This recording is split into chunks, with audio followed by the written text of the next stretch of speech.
Wow. They delivered the message to this jury, and their message is the one that the jury said, "We rebuke you, Sean Grayson."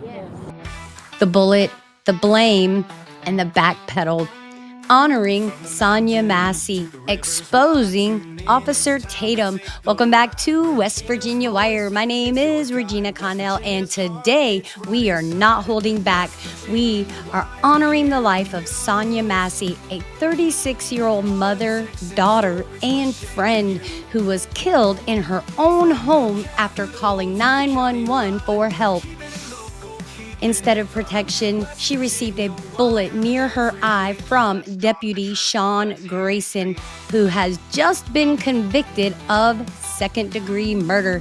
And yes, we're going to talk about that man, Officer Brandon Tatum, who called this shooting justified, questioned Sonya's mental state, and tried to spin what we all saw with our own eyes.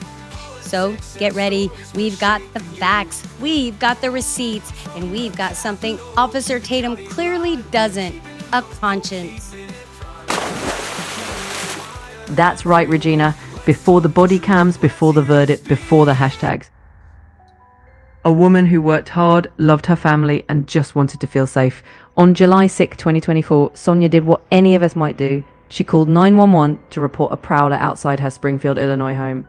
What followed was What do you want help with? Huh? What do you want help with? I heard somebody outside. Yeah, we checked your house, we checked your backyard. I walked all the way through all these backyards. We checked your front yard. But you know what I want? Trouble, I just need to touch. Massey. Huh? Massey. You have an ID? That'd make things so much easier. I just need just driver's license will do. But I want to tell y'all. What followed was a nightmare. Instead of helping her, Deputy Sean Grayson escalated a calm situation into chaos.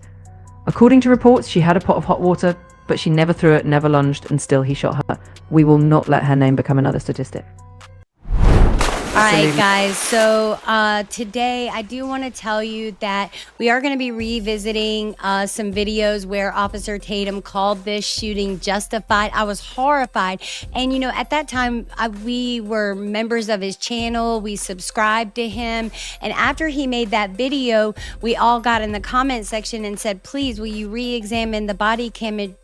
Will you re-examine the body cam footage? Will you really take a closer look at this? Because we didn't see where the officer's life was ever at danger, and it seemed like we'll get into all of that. But my point is, you know, Big Russ and I, when we first started this YouTube channel, this was one of the first stories we reported on.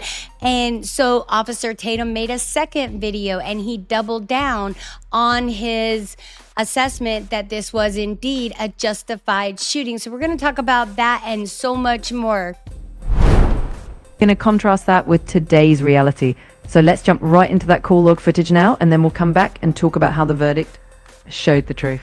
Yeah, and before we do that, I'd like to really double down, triple down, quadruple down on why we're not showing the body cam footage. It's all over the internet. You can go look at it at your leisure if you want to. It was a very horrific thing to watch, and we had to watch it multiple times, you know, to really give a fair assessment, because I went after Officer Tatum pretty hard. I mean, it's like dropping a bucket in the sea. But I said all that to say this, that the reason that I do not want to put that footage out there again is they had to watch that back in July when all of that happened. The family had to relive it. Then recently they've had to relive it at Sean Grayson's trial, where he was indeed convicted.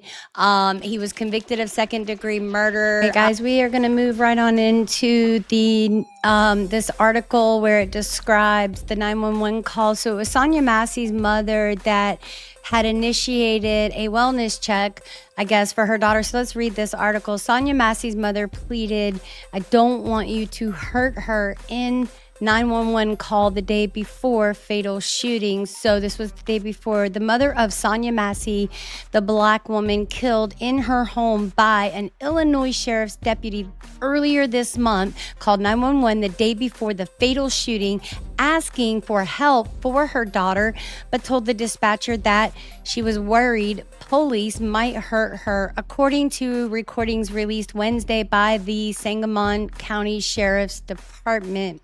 So it sounds like that her mother had a little bit of discernment as well. Wow, man. So please don't send no combative policemen that are prejudiced. Please, Massey's mother, Donna, says in the call, I'm scared of the police. Then she adds, sometimes they make the situation worse. And you guys, there's plenty of body cam footage out there, and I do believe that it was escalated. And I'll say it again, I don't know why his partner isn't off the force. I think he should, why didn't he try to de-escalate the situation, talk his partner down? You spend how many shifts together? I'm sure you could have found a way to talk to him to say, hey man, she's not a threat, whatever. And if you thought that she was, you went into her home, so you obviously knew that you had no right to subdue her. She wasn't doing anything wrong.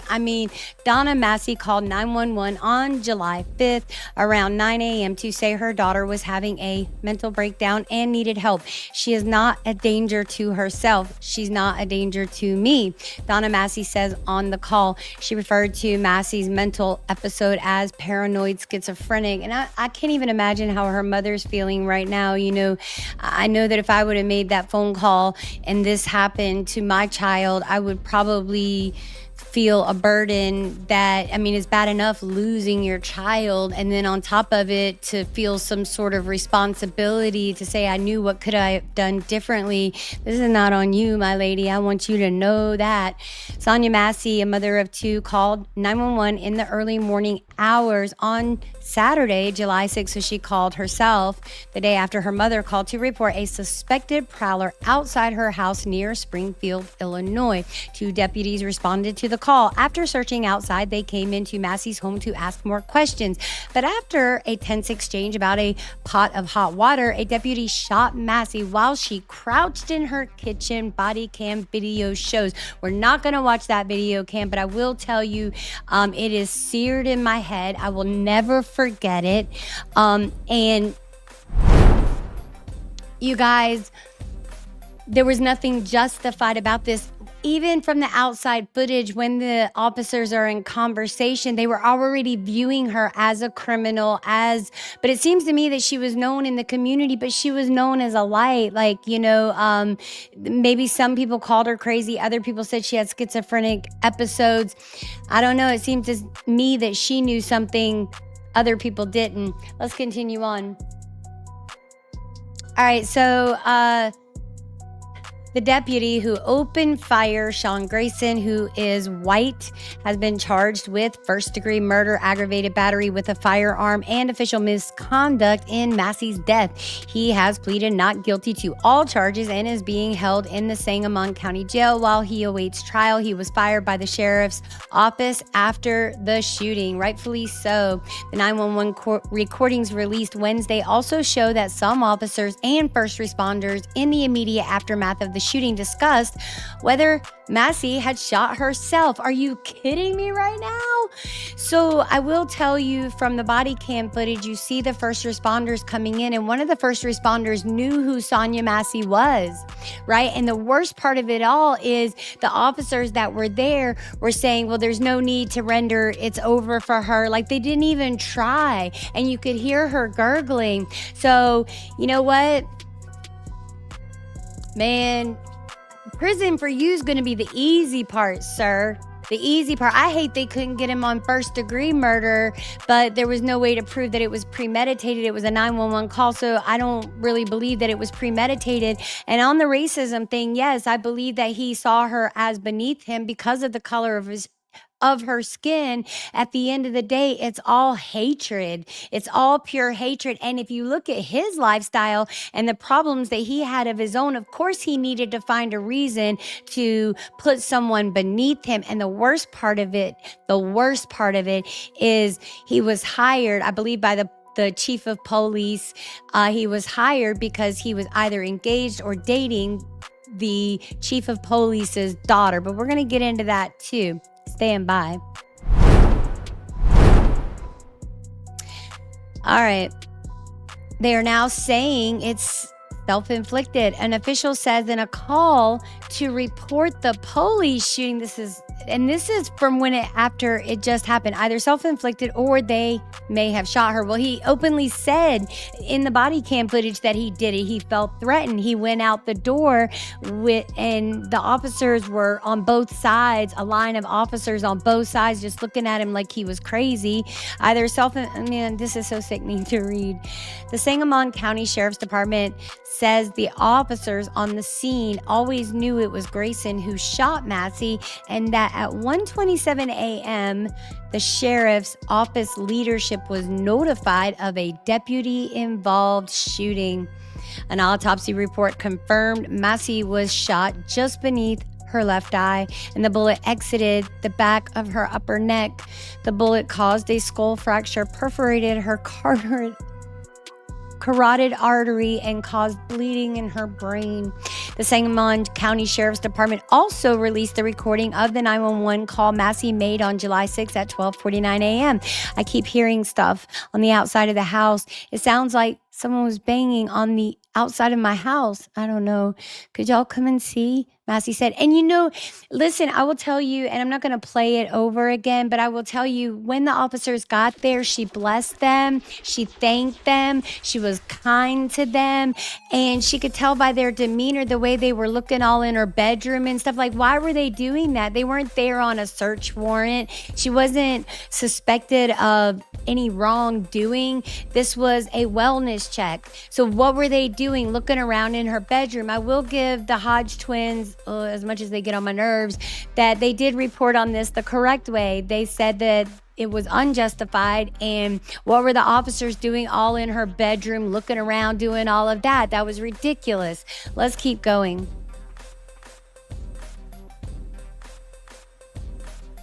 Here we go. The body cam video shows deputies searching Massey's property and then knocking at least 5 times before Massey comes to the door.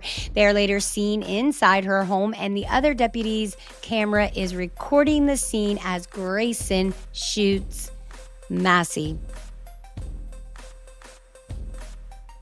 So here's where his record comes into play, and I think this is important. Grayson's record has come under scrutiny. Following the shooting, he had a disciplinary file that included accusations of bullying behavior and abuse of power. Records obtained by CBS News show. CBS News previously reported Grayson pleaded guilty twice to driving under the influence prior to becoming a police officer, that he served in 6 different departments in 4 years. Why didn't you report on that, Tatum face? And that he left the Army after only 19 months. In a recording released by the Logan County Sheriff's Office, where Grayson worked from May 2022 to April 2023, that's just over a year, a supervising officer is heard admonishing Grayson for what the senior officer said was his lack of integrity, for lying in his reports, and for what he calls, quote, official misconduct. The sheriff and I will not tolerate lying or deception. The officer tells him in the audio recording of a November 2022 meeting obtained by CBS News. At one point, the supervising officer warns Grayson that officers like you have been charged and they end up in jail. So this is the second video. I don't want to play the first one, you guys. I'll put the links to the full videos of the Officer Tatum show with Brandon Tatum, Mr. Brandon Tatum.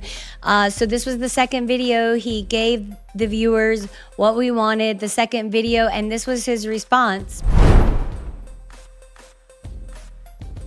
I just want to say from the bottom of my heart, I'd like to take this chance to apologize to absolutely nobody. All right, y'all, round 2. I hope there's not another Uvalde, but I just want to make this video to give a more detailed explanation of my opinions about this last situation, because it seems like a lot of people had a misconstrued version of what I was trying to say or what my total thoughts were. It's okay to disagree with me on the video. I don't mind. I'm open to dialogue. But when I believe that people are putting words in my mouth and things that I did not say, or saying that I agree with things I do not agree with, it necessitates me to make a follow-up video just to clarify these things, and then we move on. Because at the end of the day, I'm not indicted and I'm not in the casket. Wow, did you hear that? I'm not indicted. I'm not in the casket. I think that's a pretty cold take. What do you think? Wow. We don't care about your He t-shirt. comes across as one of these cops that I never want to work with. I would never do anything he did. I would never say any of the things that he said. That's just my opinion. I didn't get a chance to articulate that in the first video. Okay, so but all of that leads into what kind of officer you are and whether you will be a hair trigger officer or not, Officer Tatum, sir. I don't know this man, but I do know that his behavior and his decorum as a police officer is unacceptable. I said that in the last video. Okay, so if his decorum, his behavior is unacceptable, why did you think this was justified? Let's keep going and let him babble on. So they show up to the house. A prowler call is simply a call for service. When somebody is loitering around your house, you kind of feel like somebody's suspicious. Right, so he's giving us a lesson on what type of call it was, what type of 911 call it was, and here's what I'm thinking. So the woman, why were they investigating her, right? From the outside of the video, right, they were already talking about her, but let's go to the end of the video because like I said, I'm not playing this body cam footage again with his nonsense. So here we go, watch this. Order at police officers. It wasn't reasonable action on her part. You know, she did. It's not like she told them to leave the house. I don't want you in the house. And they like, we gonna stay in the house as long as we want to. I mean, that's when it gets kind of dicey. No, it got kind of dicey when she called concern for her safety that there was a prowler and they're outside already thinking she's crazy, already saying, well, there's nothing out here, now starting to be suspicious, asking her about a vehicle that's in her driveway. That's none of their business. And what probable cause did they have to run the tags on the vehicle when they asked her? But that wasn't about the vehicle. But let's keep going and let him babble on. And it's not like she's saying, get out of my house or I'm going to do something to you. And they're still like, do something then. It's kind of like stuff went south for no apparent reason. What? I don't think that she's a bad woman. I don't think that Bro, what are she you talking deserved to about, die. man? Come on I don't now, think that dog. he's a great cop, and I don't think he Come deserves on, man. for people to pat him on the back. I'm just articulating very clearly what I saw in this video. Anyway. You're not really clear about anything. You're too middle of the road. After it originally happened was that, you know, there was a counter between them. He was armed. She was unarmed. They claim a boiling pot of water. And this was what was so disappointing about the whole Officer Tatum thing was like, you're scared of a boiling pot of water that even if she would have thrown it, it would not have reached him or the water would have cooled down. And what kind of damage? I mean, it might have caused some 2nd degree, 3rd degree burns, but we put our life on the line for others. It is protect and serve. And they saw her as a criminal before they even knocked on the door.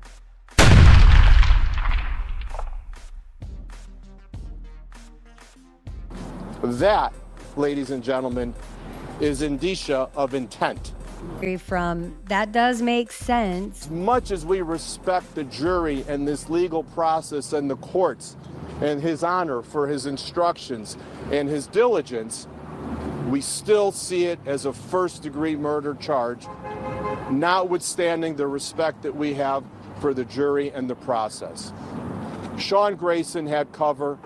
Sonya, 110 pounds in a nightgown, a foot shorter than Sean Grayson. God knows how much less she weighed, did not have cover. All she had was a pot of water, and she thanked Sean Grayson before he came in the house for watching out over her home. This was not just a random attack. He knew what he was going to do before he did it. He had the requisite intent.